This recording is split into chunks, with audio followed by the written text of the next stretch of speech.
মহাখালীর সাততলা বস্তিতে আগুনে পুড়ে ছাই শতাধিক ঘরবাড়ি, দোকানপাট। হতাহত নেই, তদন্ত কমিটি গঠন।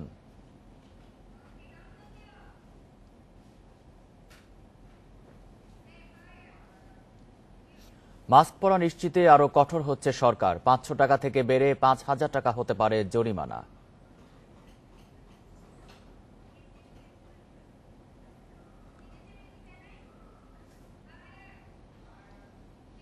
করোনায় অতি দারিদ্র্যের হার বেড়ে প্রায় দ্বিগুণ। কর্মহীন মানুষদের নিরাপত্তা জালের আওতায় আনার পরামর্শ।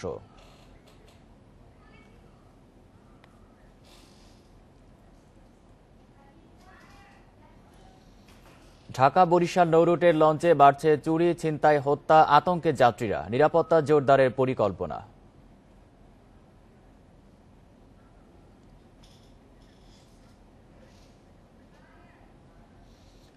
এখনও বাংলাদেশে আঞ্চলিক কার্যালয় চালু করেনি গুগল, ইউটিউব। কড়া পদক্ষেপ নিয়ে বাধ্য করার তাগিদ।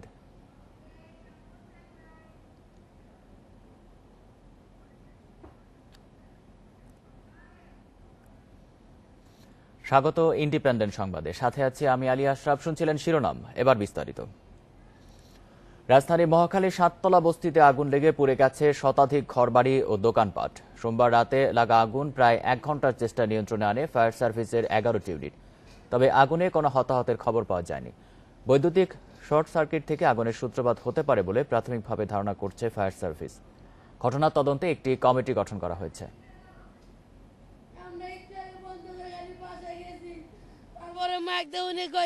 আগুন লাগছে, সব পুড়ে ছাই হয়ে গেছে। আমার মাল ছিল প্রায় 20 লাখ টাকার উপরে মাল আমার দোকানে। আমার দোকানে টাকা ছিল 1.5 লাখ টাকার মতো। জিনিসপত্র কিছু বার করতে পারি না। আগুন লাগছে ওই যে ওই পাড়া উজ্জ্বলের দোকানও আমার ঘরের সঙ্গেই, অটোমেটিক দোকানও কেউই নাই, দোকান বন্ধ ছিল, ওই দোকানে তো আগুন ধরছে। আমার ঘর বাড়ি, টাকা পয়সা, গয়নাগাটি যা ছিল ভাই সব পুড়ে গেছে, কিচ্ছু নিয়ে বাড়িতে পারি নাই, খালি আমার ছেলেটা নিয়ে আমি বেরিয়েছি। রাত 11:15টায় লাগা আগুন দ্রুত ছড়িয়ে পড়ে বস্তিতে থাকা প্রায় শতাধিক টিনশেড ঘর ও দোকানে। খবর পেয়ে পর্যায়ক্রমে ফায়ার সার্ভিসের একাধিক ইউনিট আসে ঘটনাস্থলে। আগুনের তীব্রতা বেশি হওয়ায় বেশিরভাগ ঘরই পুড়ে যায়। অপ্রশস্ত রাস্তা, পানির উৎসের অপ্রতুলতা আর উৎসুক জনতার ভিড়ে কাজে বেগ পেতে হয় ফায়ার সার্ভিস কর্মীদের। রাত 1টার কিছু আগে আগুন নিয়ন্ত্রণে আসে। প্রাথমিকভাবে আগুন লাগার কারণ জানা না গেলেও বৈদ্যুতিক শর্ট সার্কিট থেকে সূত্রপাত হতে পারে ধারণা ফায়ার সার্ভিস কর্তৃপক্ষের। কোনো হতাহতের খবর পাওয়া যায়নি। এখানে যারা বস্তিবাসী, এখানে তাদের যে ঘরের যে অবস্থান, এগুলো হলো টেম্পোরারি কাঠ, টিন এগুলো দিয়ে তৈরি থাকে সাধারণত। এবং এখানে কিন্তু তাদের পরিবারদের চলার জন্য যে সকল একটি বেআইনিভাবে ইলেকট্রিক লাইন আনা অথবা গ্যাস ব্যবহার করা, তো এগুলো কিন্তু সবসময় দেখা যায় যে কম বেশি আগুনের মূল কারণ থাকে। তবে স্পেসিফিকভাবে আগুনটা আমরা তদন্ত সাপেক্ষেই বলতে পারবো। ঘটনা তদন্তে একটি কমিটি গঠন করা হয়েছে। গত 1 দশকে আরও অন্তত 3 বার আগুন লাগার ঘটনা ঘটেছে মহাখালীর এই সাততলা বস্তিতে। Abidur Rahman, independent news, Dhaka. রাজধানীর মহাখালীতে সাততলা বস্তিতে আগুনের ঘটনা নিয়ে আরো জানাতে দুর্ঘটনাস্থল থেকে যোগ দিচ্ছেন সহকর্মী আবিদুর রহমান। আবিদুর, আগুন নিভে যাওয়ার পর এই মুহূর্তে সেখানকার অবস্থা জানাবেন। আর এর আগেও তো সেখানে কয়েকবার আগুন লেগেছে, তো বারবার আগুন লাগার বিষয়ে স্থানীয়রা কি বলছেন?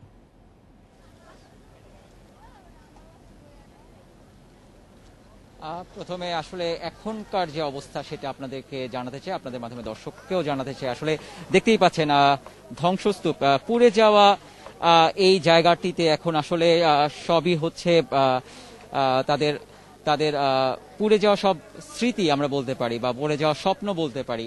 এই মানুষগুলো যারা সারা রাত ধরে এখানে ছিলেন, যাদের বাসা ছিল এখানে, যাদের দোকান ছিল এখানে, তারা কিন্তু এখন এই পুড়ে যাওয়া এই ধ্বংসস্তূপের সামনে দাঁড়িয়ে শুধু ফ্যাল চোখে তাকিয়ে আছেন, আর কিছুই করার নেই। কেউ কেউ চেষ্টা করছেন আসলে পুড়ে যাওয়া ধ্বংসস্তূপ থেকে কোনো কিছু পাওয়া যায় কিনা, তাদের ব্যবহৃত কোনো জিনিস। অনেক দোকান ছিল এখানে, বসতবাড়ি ছিল, সেই বসতবাড়ি থেকে তাদের ব্যবহার্য কোনো জিনিস, কোনো সামগ্রী তারা অক্ষত অবস্থায় পান কিনা সেই চেষ্টা অনেকে করছেন। অনেকে তাদের দোকান থেকে কোনো সামগ্রী পান কিনা সেটা চেষ্টা করা হচ্ছে। কিন্তু আসলে সব মিলিয়ে এখানকার যারা স্থানীয় ছিলেন, যারা এখানে বসবাস করতেন, যাদের দোকান ছিল এখানে, তারা কিন্তু বলতে পারি যে এক ধরনের তাদের স্বপ্নগুলো সব পুড়ে ছাই হয়ে গেল। এবং কালকে রাতে যখন আগুন লেগেছিল তারপর থেকে সারা রাত ধরে তারা কিন্তু এইখানেই অবস্থান করেছে এবং সারা রাত তারা খোলা আকাশের নিচেই ছিল। এবং তারা তাদের চোখের সামনে দেখেছে যে তারা যেভাবে তারা স্বপ্নগুলো, বড় বড় স্বপ্ন দেখছিল, সেইগুলো আসলে পুড়ে ছাই হয়ে গেছে। আসলে স্থানীয় মানুষরা বলছে আসলে এখানে বারবারই আগুন ধরছে এবং একেবারে নির্দিষ্ট কোনো কারণ তো কেউ বলতে পারছে না। ফায়ার সার্ভিস কর্তৃপক্ষ গতকাল আমাদেরকে যেভাবে জানিয়েছেন সেটি একটি কারণ হতে পারে, সেটি হচ্ছে যে অবৈধ বৈদ্যুতিক লাইন বা গ্যাসের লাইন, যেখানে আসলে অনেক ধরনের রিস্ক থাকে, কেননা অবৈধভাবে লাইনটা নেওয়া হওয়ার কারণে সেটা অনেক বেশি অনিরাপদ এবং সে কারণে যে কোনোভাবেই বৈদ্যুতিক শর্ট সার্কিট বলেন কিংবা গ্যাসের লিকেজ থেকে হঠাৎ করে আগুন ধরে যাওয়া, সেই ঘটনাগুলো বারবার ঘটছে এবং সেই ঘটনা কিন্তু এবারও হয়েছে এমনটি ধারণা ফায়ার সার্ভিস কর্মীদের, ফায়ার সার্ভিসের। এবং সেই আগুন নিমিষের মধ্যেই কিন্তু এখানকার ঘরবাড়িগুলো এবং দোকানগুলো পুড়ে ছাই করে দিয়েছে। সাধারণ স্থানীয় মানুষরা এসেছেন, অনেকেই যেমনটি বলছিলাম যে চেষ্টা চালিয়ে যাচ্ছেন যে কোনো কিছু উদ্ধার করা সম্ভব হয় কিনা।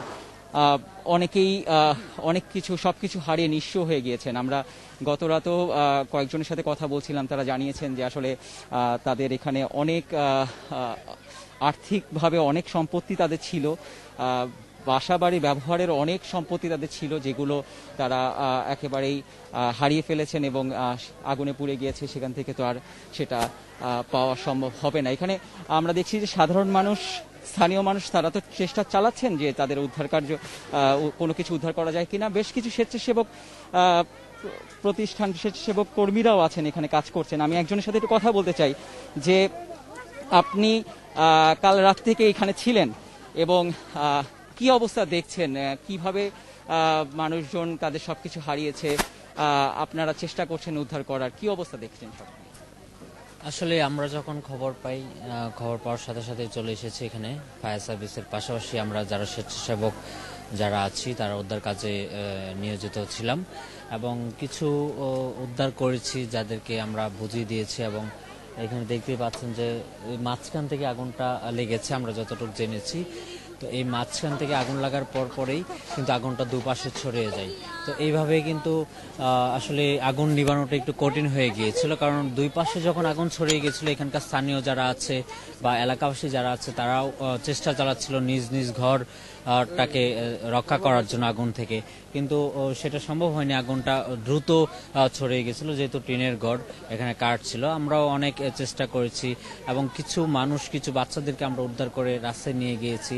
তাদেরকে আবার রাতের যে খোলা আকাশের নিচে অবস্থান করেছে, তাদের শীত থেকে কিছু নিবারণ করার জন্য আমরা শীতের গরম কাপড় দিয়েছি। আপনাকে ধন্যবাদ। আসলে শীতকাল চলে এসেছে, আসলে খোলা আকাশের নিচে যখন সবাই ছিলেন সেখানে শীতের একটি বিষয় ছিল, গরম কাপড় দিয়ে সাহায্য করা হয়েছে স্বেচ্ছাসেব কর্মী সামনে বলছিলেন। তো সব মিলে এখানকার মানুষজন আবারও বাঁচতে চায়, আবারও সুন্দর সুন্দর স্বপ্ন দেখতে চায়, আবারও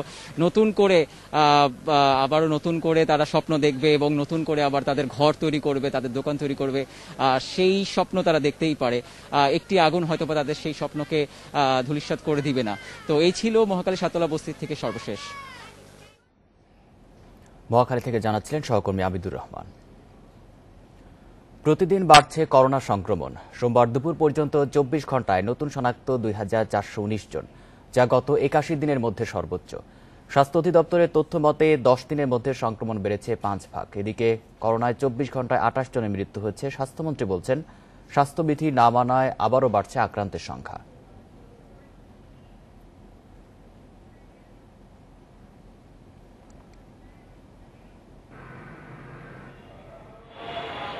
আসছে শীতকাল, একটু একটু করে কমছে তাপমাত্রা। এখনই ভয়ঙ্কর গতিতে হানা দিচ্ছে করোনা ভাইরাস। বাড়ছে রোগী, বাড়ছে মৃত্যুও। ঢাকা শিশু হাসপাতালে অক্টোবরের তুলনায় নভেম্বরে কোভিড রোগী বেড়েছে 4 গুণ। অক্টোবরের তৃতীয় সপ্তাহে সেখানে 6 জন ভর্তি থাকলেও নভেম্বরের একই সময়ে তা 33। গত মাসে করোনা ইউনিটে সিট খালি থাকলেও এখন ফেরত যাচ্ছেন রোগীরা। আমাদের জন্য সবথেকে বড় চ্যালেঞ্জিং হচ্ছে উপসর্গবিহীন। তো উপসর্গ থাকলে আমরা বাইসের বাচ্চাগুলোকে আইসোলেটেড রাখতে পারি অথবা সাসপেক্টেড যে ওয়ার্ড সেখানে রাখতে পারি। উপসর্গবিহীন রোগীগুলোকে আমরা স্বাভাবিকভাবে রেখে দিই এবং আমরা দেখছি যে পাশাপাশি বেডগুলোতে এই সংক্রমণের হারটা বেশি। গত 24 ঘন্টায় 16,059 নমুনা পরীক্ষায় করোনা শনাক্ত হয়েছে 2,419 জনের। শনাক্তের হার 15.06%। 10 দিন আগেও এই হার ছিল 10.78, অর্থাৎ 10 দিনেই সংক্রমণ বেড়েছে 5 ভাগ। গত এক সপ্তাহ ধরেই করোনা সংক্রমণ গড়ে 2,000-এর বেশি। এটা বাড়ছে সেটা সত্যি, কিন্তু এটা যেভাবে যেটার জন্য আমরা চিন্তা করছিলাম যে বাড়বে, সেটার জন্য আমরা চিন্তা করছিলাম যে শীতের সময় বাড়বে। কারণ হলো যদিও আমাদের দেশের শীত বিদেশের মতো শীত নয়, তারপর একটু হিউমিডিটিটা কমে এবং যখনই হিউমিডিটিটা কমে তখনই কিন্তু একটু হলো ভাইরাসগুলো একটু বেশি বিস্তার ঘটে।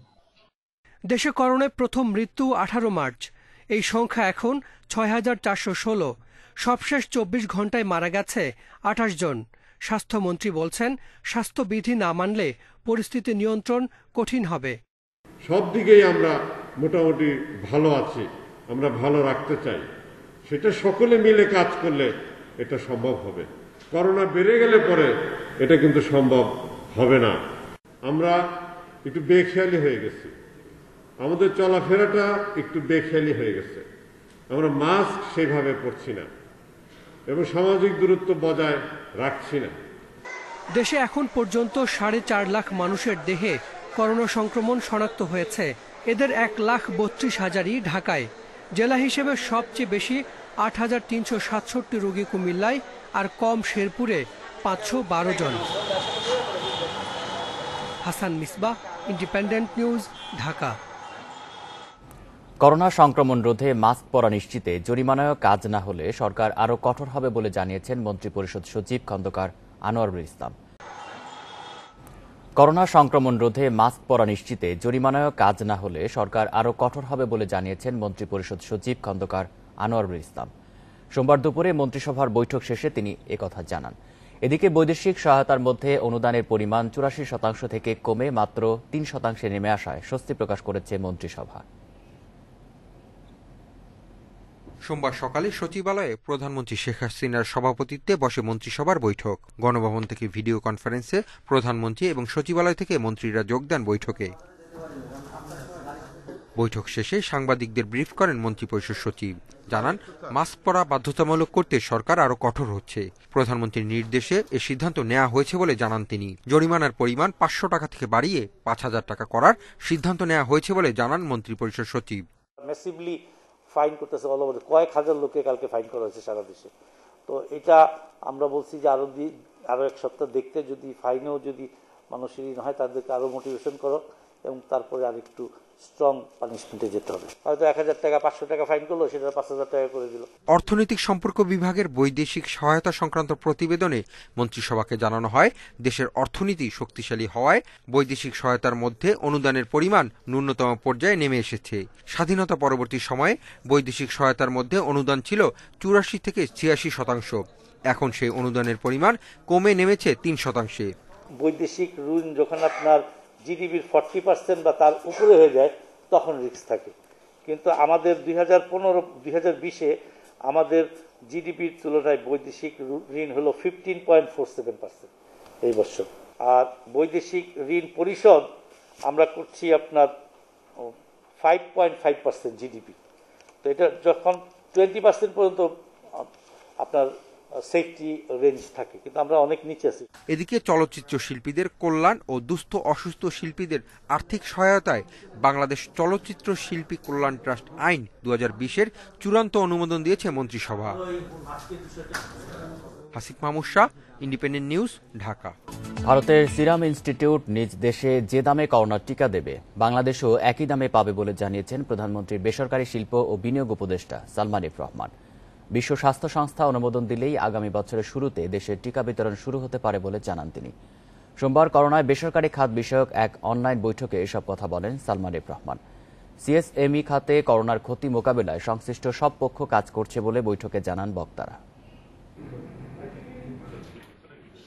ভ্যাকসিন তৈরির পর প্রথম দফায় বাংলাদেশকে 3 কোটি ডোজ সরবরাহ করবে ভারতের সিরাম ইনস্টিটিউট। প্রতি মাসে 50 লাখ ডোজ করে দিতে পারবে বলে জানিয়েছে তারা। এই ভ্যাকসিন বাংলাদেশে নিয়ে আসবে বেক্সিমকো ফার্মাসিউটিক্যালস। এ লক্ষ্যে নভেম্বরের প্রথম দিকে ভারতের সিরাম ইনস্টিটিউট এবং বেক্সিমকো ফার্মার মধ্যে একটি সমঝোতা স্মারক সই হয়। চীনের করোনা ভ্যাকসিনের দাম ধরা হয়েছে $60। যুক্তরাষ্ট্রের মডার্নার টিকার দাম পড়বে প্রায় $40।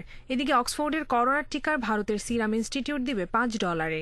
ভারতকে যদি আরও কম দামে সরবরাহ করা হয় তাহলে সে একই দামে বাংলাদেশও পাবে টিকা। করোনায় বেসরকারি খাতের বিনিয়োগ নিয়ে এক অনুষ্ঠানে এ কথা জানান প্রধানমন্ত্রীর বেসরকারি শিল্প ও বিনিয়োগ উপদেষ্টা সালমান এফ রহমান। এ সময় তিনি বলেন, ভ্যাকসিন উৎপাদকদের সাথে যোগাযোগ চলছে এবং বিশ্ব স্বাস্থ্য সংস্থার অনুমোদন পেলেই তার সংগ্রহ বিতরণ শুরু হবে। আমরা $5 পেয়েছি এবং এগ্রিমেন্ট আছে যে যদি সেরাম ইনস্টিটিউট ইন্ডিয়ান গভর্নমেন্টটাকে কম দামে দেয়, যেই দামে ইন্ডিয়ান গভর্নমেন্টকে দিবে ঠিক সেই দামে আমাদেরকেও দিতে হবে। যদিও আমরা এখন এই রেটে বুক করেছি, যদি দেখা গেল তো ইন্ডিয়ান গভর্নমেন্ট তাদের সাথে কম দামে কিনতেছে তাহলে সে দামে বাংলাদেশ গভর্নমেন্টকেও দিবে। ঢাকা রিপোর্টার্স ইউনিটি আয়োজিত এই অনুষ্ঠানে ব্যবসায়ীরা জানান, প্রণোদনার অর্থ বড় প্রতিষ্ঠানগুলো পেলেও ক্ষুদ্র ও কুটির শিল্পের উদ্যোক্তারা এখনও তেমন সুবিধা পাচ্ছেন না। রাজস্ব আদায় বাড়াতে কর জমা প্রক্রিয়া সহজ, স্বচ্ছ এবং আধুনিক করার তাগিদও দেন তারা। মুক্ত বাণিজ্য সুবিধা নিতে চীন, জাপান, অস্ট্রেলিয়া সহ 15 দেশের RCEP জোটে বাংলাদেশের যুক্ত হওয়া প্রয়োজন বলেন ব্যবসায়ী নেতারা। বাংলাদেশে যদি একটা জাপান থেকে একটা কোম্পানি ইনভেস্ট করে ব্যাকওয়ার্ড লিঙ্কেজ, অথবা চায়না থেকে ইনভেস্টমেন্ট করে ব্যাকওয়ার্ড লিঙ্কেজে, ওনারা কিন্তু রিজনাল ব্লকের যে অ্যাডভান্টেজ গুলো ছিল ওটা কিন্তু পাবে না। অন দ্য আদার হ্যান্ড, ওনারা যদি এখন কম্বোডিয়া যায় অথবা ভিয়েতনামে যায়, ওনারা জানে যে ট্রেড ব্লকে যখন ওখানে সেট আপ করবে তখন ওরা ডিউটি ফ্রি অ্যাক্সেস পাবে, প্রেফারেন্সিয়াল অ্যাক্সেস পাবে, ওনারা কিন্তু ওখানে যাবে। লক্ষ্যমাত্রা ধার্য করে বিভিন্ন যে জায়গায় ট্যাক্সের, ইনকাম ট্যাক্স হোক, ভিএটি হোক, সেই সব জায়গায় লক্ষ্যমাত্রা ধার্য করে দেওয়া হচ্ছে অফিসারদের, তাদের জনে। তারা কিন্তু এমন ভাবে ট্যাক্স আদায় করতে যাচ্ছেন অনেক সময় অযৌক্তিক, এবং অনেক ট্যাক্স পেয়াররা কিন্তু সংক্ষুব্ধ হচ্ছেন। দেশীয় শিল্পের সুরক্ষা প্রয়োজন, তাই এখনই RCEP জোটে বাংলাদেশ যুক্ত হলে তার সুফল পাওয়া যাবে না। তাই ব্যবসায়ীদের প্রতিযোগিতার সক্ষমতা বাড়ানোর তাগিদ দেন Salman F Rahman. You are going to get duty-free access into that market. বুঝলাম, কিন্তু তার সাথে সাথে আপনার মার্কেটেও তাদেরকে কিন্তু ডিউটি ফ্রি অ্যাক্সেস দিতে হবে। বাংলাদেশি বেসরকারি খাত আছে, তাদের কাছে কিন্তু আমি সবসময় এখন অনুরোধ করতেছি, আমি বলতেছি কি আপনাদেরকে এখন আপনাদের এফিসিয়েন্সি লেভেলটা বাড়াইতে হবে, সো দ্যাট আপনি প্রতিযোগিতা করে টিকতে পারবেন। করোনায় প্রণোদনার অর্থের যথাযথ ব্যবহার নিশ্চিত করতে এবং বিতরণের গতি বাড়াতে অর্থ মন্ত্রণালয় এবং বাংলাদেশ ব্যাংক কাজ করছে বলে জানানো হয় অনুষ্ঠানে। কপ্তিয়া মুমতাহানা, ইন্ডিপেন্ডেন্ট নিউজ, ঢাকা। করোনার কারণে কেউ হারিয়েছেন চাকরি, আবার অনেকের কমেছে আয়। এতে বাড়ছে অতি দারিদ্র্যের হার। পরিকল্পনা কমিশনের প্রতিবেদন অনুযায়ী বর্তমানে এই হার প্রায় দ্বিগুণ বেড়ে দাঁড়িয়েছে 20 ভাগের বেশি। এই অবস্থায় কর্মহীন মানুষদের চিহ্নিত করে নিরাপত্তা জালের আওতায় আনার কথা বলছেন বিশ্লেষকেরা। পরিকল্পনা মন্ত্রী জানিয়েছেন, করোনায় নতুন করে যারা দরিদ্র হয়েছেন তাদের সুরক্ষা দিতে সচেষ্ট সরকার। দীর্ঘ 15 বছর ধরে করাইল বস্তিতে ফল বিক্রি করে আসছেন সুলাইমান হোসেন। মৌসুমি ফলের ব্যবসা দিয়ে ভালোভাবেই চলছিল 5 জনের সংসার। করোনায় বিক্রি কমে যাওয়ায় উপার্জন নেমেছে অর্ধেকেরও বেশি। তাই খরচ চালাতে না পেরে গ্রামে পরিবার পাঠাতে বাধ্য হয়েছেন তিনি। করোনার আগে ব্যবসা বাণিজ্য যাই করতাম না করতাম, মাসে আমাদের একটা হাজিরা ছিল, কিন্তু করোনা আসার পর থেকে দেখা যাইতেছে যে আমরা 200-300 টাকা উঠাইতে আমাদের সমস্যা হইতেছে। তাছাড়া পরিবার নিয়ে চলতে বেশি একটা সুবিধা মনে হইতেছে না, পুঁজিটাই উঠানি যাইতেছে না। করাইল বস্তিতেই 4 জনের সংসার ছিল সুফিয়া বেগমের। গৃহকর্মীর কাজ করে চলছিল তার সংসার। তবে করোনায় কাজ না থাকায় তিনিও পরিবারের সদস্যদের পাঠিয়েছেন গ্রামের বাড়িতে। আগে 3টা কাজ করছি, রান্নার কাজই করছি। এখন একটা কাজ আছে আপাতত। বাদ হয়ে গেছে, ম্যাডামরা নিতেছে না, ওরা মনে করেন ভয় পায়।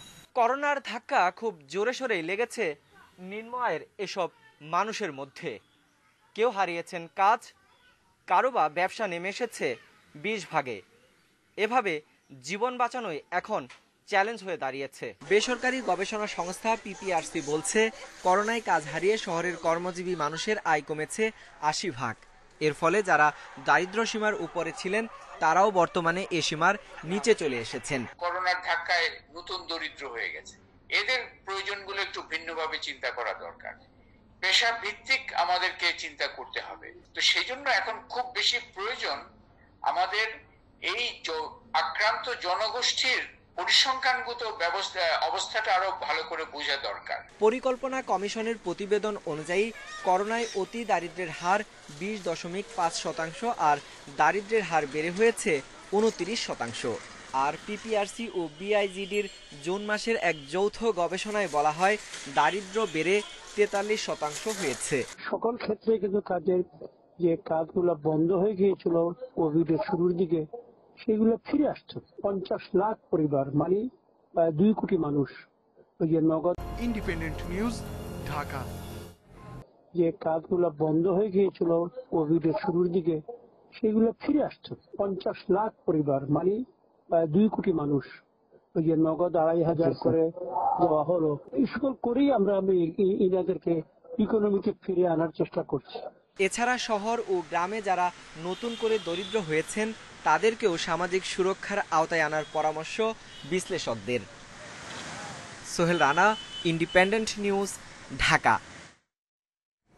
ঢাকা বরিশাল নৌরুটে বিলাসবহুল লঞ্চে চুরি, ছিনতাই ও হত্যাকাণ্ডের ঘটনায় আতঙ্কে রয়েছেন যাত্রীরা। গত 4 বছরে ঘটেছে 4টি খুনের ঘটনা। যাত্রীদের অভিযোগ, নিরাপত্তা ব্যবস্থা পর্যাপ্ত না হওয়ায় দিন দিন অনিরাপদ হচ্ছে লঞ্চ যাত্রা। এই অবস্থায় নিরাপত্তা জোরদারে নতুন পরিকল্পনার কথা জানিয়েছেন কর্তৃপক্ষ। গত 14 সেপ্টেম্বর পারাবত 11 লঞ্চের কেবিন থেকে উদ্ধার হয় এক নারীর মরদেহ। 17 নভেম্বর সুন্দরবন 11 লঞ্চের 4র্থ তলায় পাওয়া যায় আরেক যুবকের মরদেহ। এর আগে 2016 সালের 16 আগস্ট পারাবত 10 লঞ্চের কেবিনে এক গৃহবধূ এবং 2019 সালের 20 জুলাই সুরভি 8 লঞ্চে মেলে এক তরুণীর মরদেহ। সবাই হত্যাকাণ্ডের শিকার। যাত্রীদের অভিযোগ, দুর্বল নিরাপত্তার সুযোগে হত্যাকাণ্ডের নিরাপদ জায়গা হিসেবে বিলাসবহুল লঞ্চগুলোকে বেছে নিচ্ছে অপরাধীরা। এছাড়া চুরি, ছিনতাই আরেক বিড়ম্বনার কারণ। এসব ঘটনায় লঞ্চ যাত্রা নিয়ে উদ্বিগ্ন তারা। এই জায়গার লঞ্চে আর কি সিকিউরিটির প্রয়োজন, কিন্তু সিকিউরিটি সেইভাবে দিচ্ছে না। মালিক পক্ষ যেহেতু তাদেরও কিছু মনে হয় পয়সা বাঁচায়, তারা ওই 3 জন বা 4 জনের দিয়ে এবং তাদের যে কেবিন দেয় সেই কেবিনও তারা বিক্রি করে দেয়। একসময় প্রতিটি লঞ্চের নিরাপত্তায় 10 জন আনসার সদস্য থাকলেও নানা অজুহাতে 2006 সাল থেকে সে সংখ্যা দাঁড়ায় 3 জনে, যা দিয়ে একটি লঞ্চের যাত্রীদের নিরাপত্তা নিশ্চিত করা কঠিন। 3 জন সিকিউরিটি আছে, এটা পালাক্রমে 1 জন করে ডিউটি করি। দেখা যাচ্ছে এই লঞ্চটা 4 তলা, আমরা নিচতলায় যদি অবস্থান করি এক্ষেত্রে 4 তলায় কি হইতেছে সেটা দেখা সম্ভব হয় না। নামে মাত্র যেসব নিরাপত্তা কর্মী নিয়োজিত আছে তারা যাত্রীদের নিরাপত্তার জন্য নয়, বরং মালিকের স্বাস্থ্য সংশ্লিষ্ট বিষয়, যেমন কেউ টিকিট করে উঠছে কিনা, টাকা গুনাগুনি ইত্যাদি ইত্যাদি কাজে ব্যস্ত থাকে। দুর্ঘটনার পর কর্মকর্তারা নড়ে বসলেও শেষ পর্যন্ত কোনো সমাধান খুঁজে পান না তারা।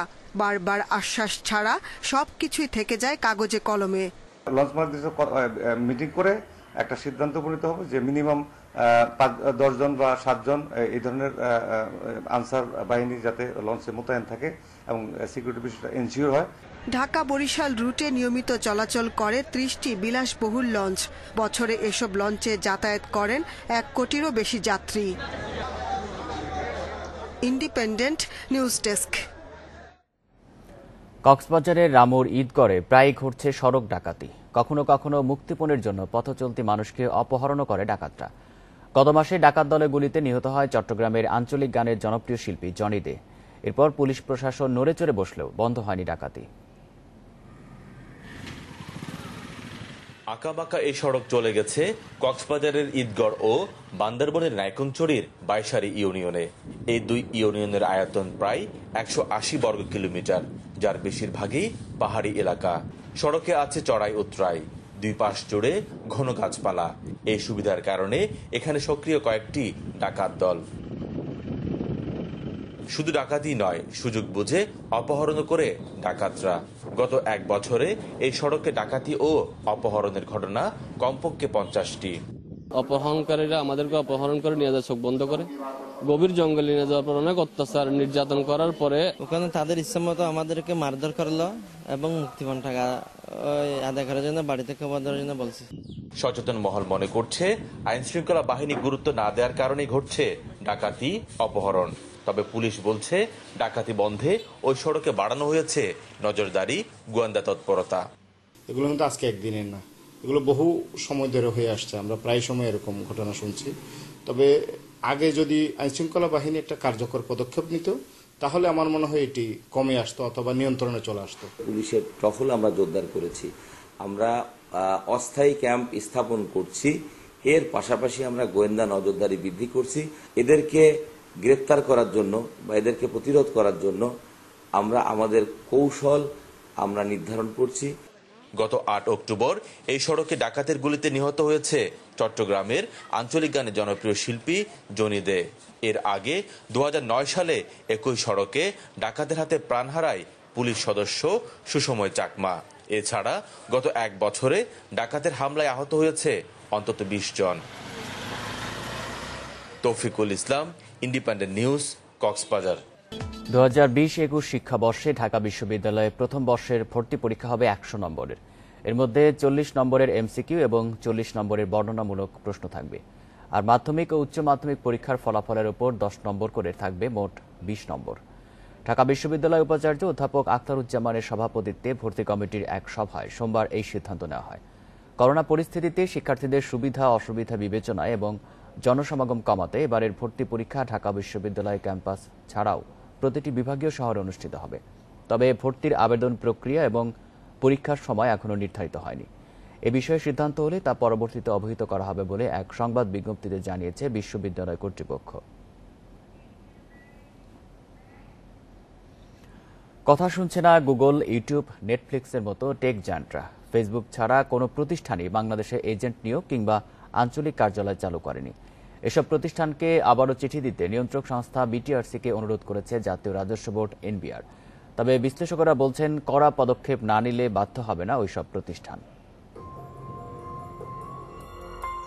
রুচির পরিবর্তন, দেশীয় শিল্প সংস্কৃতির প্রতি অনীহায় বিনোদন প্রেমীরা ঝুঁকছেন নেটফ্লিক্স, অ্যামাজন, হইচইয়ের মতো ডিজিটাল মাধ্যমে।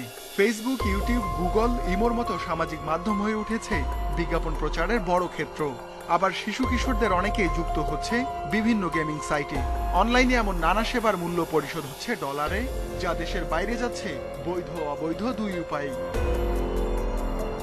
এসব লেনদেন থেকে রাজস্ব আদায়ে ভ্যাট আইন সংশোধন করে সরকার, যার আওতায় বাংলাদেশে অফিস স্থাপন বা এজেন্ট নিয়োগে গত ডিসেম্বরে প্রতিষ্ঠানগুলোকে চিঠি দেয় বিটিআরসি। এতে সাড়া দেয় শুধু ফেসবুক। সোমবার এক বৈঠকে প্রতিষ্ঠানগুলোকে আবারও চিঠি দিতে বিটিআরসিকে অনুরোধ জানায় এনবিআর।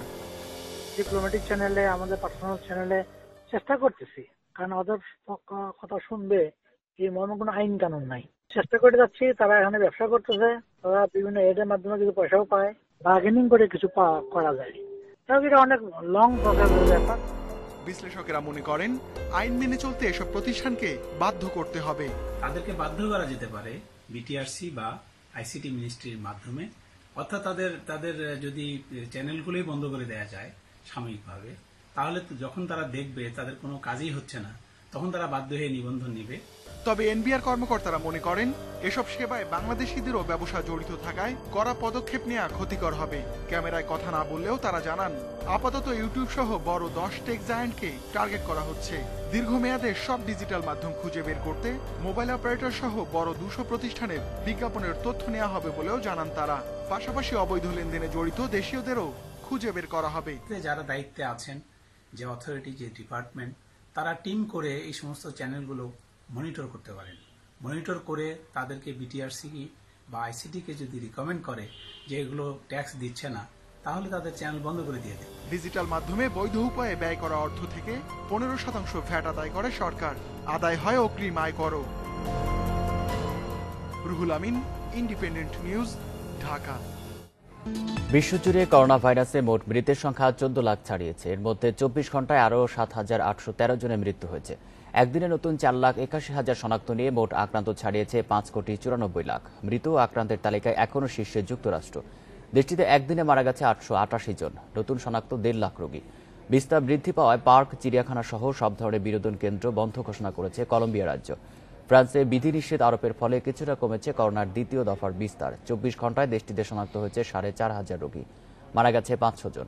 তবে রাশিয়ায় নিয়ন্ত্রণে আসছে না করোনার বিস্তার। আজ শুরু হচ্ছে বঙ্গবন্ধু টি-20 কাপ। প্রথম দিন মাঠে নামছে সাকিব মাহমুদুল্লাহদের তারকা সমৃদ্ধ জেমকন খুলনা। সন্ধ্যা 6:30টায় ম্যাচে তাদের প্রতিপক্ষ তামিমের ফরচুন বরিশাল। এর আগে উদ্বোধনী ম্যাচে দুপুর 1:30টায় মুশফিকের বেক্সিমকো ঢাকার লড়াই শান্তর মিনিস্টার গ্রুপ রাজশাহীর বিপক্ষে। কাগজে কলমে টুর্নামেন্ট শুরুর আগে ফেভারিটের তকমা পেয়েছে খুলনা। সাকিবের উপস্থিতিতে 16 আনা পূর্ণ হয়েছে। এতে অবশ্য ভালো মন্দ দুই দিকে আছে। টুর্নামেন্ট জুড়ে প্রতিটি ম্যাচেই খুলনার উপর প্রত্যাশার চাপ থাকবে। ভালো করলে প্রশংসা পাবেন অধিনায়ক, খারাপ করলে মন্দ কথা শুনবেন। আপনি যত বড় নামই থাকেন, যত ভালো ক্রিকেটারই হন, দিন শেষে আপনাকে মাঠে এটা প্রমাণ করতে হবে। ওই রেপুটেশনটা যারা আমরা বিয়ার করি সেটা সবসময় আমাদের প্রমাণ করার একটা তাগিদ থাকে এবং এটা থাকাটাই স্বাভাবিক। তো সেই ক্ষেত্রে বলবো যে অবশ্যই আমাদের প্রমাণের অনেক কিছু আছে। বরিশাল ড্রাফটে ভালো দল গড়তে পারেনি বলে তামিমের অসন্তুষ্টি ছিল। অবশ্য একদিনে আক্ষেপ কিছুটা কমেছে। নিজে বড় তারকা, বাকিরা উদীয়মান। ইরফান, আফিফ, তাসকিন, মিরাজ, সুমনদের নিয়ে বাজিমাতের চ্যালেঞ্জ অধিনায়কের। You probably won't find big names, but they all are very capable of winning games. আমরা যদি এদের সাথে ভালো একটা স্টার্ট করতে পারি, নাথিং লাইক ইট। এর চেয়ে ভালো আর কোনো কিছু হতে পারে না। অধিনায়ক হিসেবে শিরোপা জেতা 7 পাননি মুশফিক। অভিমান থেকে দীর্ঘদিন দায়িত্ব কাঁধে নেননি। তবে ঢাকার মতো বড় দলের নেতৃত্বে রোমাঞ্চিত মুশফিক। রুবেল ছাড়া ঢাকায় বড় তারকা না থাকলেও আকবর, তানজিদ, নাইমদের মতো তরুণদের নিয়ে বাজি ধরছেন অধিনায়ক। লাস্ট 15-16 বছর আমি খেলেছি, বাট একটা ওয়ার্ল্ড কাপও কিন্তু আমি এখন পর্যন্ত জিততে পারিনি। তো আমার টিমে আলহামদুলিল্লাহ 3-4 জন প্লেয়ার আছে সেই টিমের। তো আই এম রিয়েলি লাকি, আমি যেটা ফিল করি, এবং তাদের সাথে ড্রেসিং রুম শেয়ার করা। তো আমি মনে করি যে এরকম ওয়েট চাইতে তার বড় প্রেশার হয় না। আপনি ওয়ার্ল্ড কাপ ফাইনাল খেলছেন, চ্যাম্পিয়নশিপ হয়েছেন। তো আমি মনে করি যে সেরকম মেন্টালিটি এবং ম্যাচিউর প্লেয়ার আমাদের টিমে আছে। টুর্নামেন্ট শুরুর আগে ধাক্কা খেয়েছে রাজশাহী। প্রথম 3টা ম্যাচ মিস করতে পারেন সাইফুদ্দিন। মাহমুদুল্লাহকে না নেওয়ার আক্ষেপ পোড়াচ্ছে এখন রাজশাহীকে। 5 দলের মধ্যে একমাত্র তারকাহীন দলটি শান্ত, সোহান, আশরাফুলদের নিয়ে লম্বা পথ পাড়ি দিতে হবে। সাইফুদ্দিন আপনি লাস্ট যদি প্রেসিডেন্ট কাপ দেখেন, ও পুরোপুরি ফিট ছিল এবং খুব 100% এফোর্ট দিয়েই খেলেছে। সো আনফর্চুনেটলি ইনজুর্ড হয়ে গেছে, এটা যে কেউ হতে পারে। সো আমার কাছে এরকম কোনো কিছু মনে হয় না। আমরা যে টিমটা করেছিলাম, যে টিমটা আমাদের হয়েছিল, ওই টিমটা নিয়ে আমরা সন্তুষ্ট ছিলাম। দিনের দ্বিতীয় ম্যাচে শিশিরের প্রভাব থাকবে, সে ভাবনায় পরিকল্পনা করছে দলগুলো। প্রস্তুতির সময় কম পাওয়ায় ফ্লাডলাইটের নিচে অনুশীলনের সুযোগ পায়নি কোনো দল। আরেকটি দর্শকহীন টুর্নামেন্ট, যা টি-20 ক্রিকেটের সঙ্গে বড্ড বেমানান। তবে সাকিবের প্রত্যাবর্তন, তামিম, মাহমুদুল্লাহ, মুশফিকদের অংশগ্রহণে টুর্নামেন্টের জলিসতা বাড়বে নিঃসন্দেহে। সাইফুল মজুমদার, ইন্ডিপেন্ডেন্ট নিউজ, শেরেবাংলা জাতীয় ক্রিকেট স্টেডিয়াম, ঢাকা। এ ছিল এখনকার সংবাদে। ইন্ডিপেন্ডেন্ট টেলিভিশনের সব খবরের আরো বিস্তারিত জানতে চোখ রাখুন ফেসবুক, ইউটিউব এবং টুইটারে। ধন্যবাদ সবাইকে।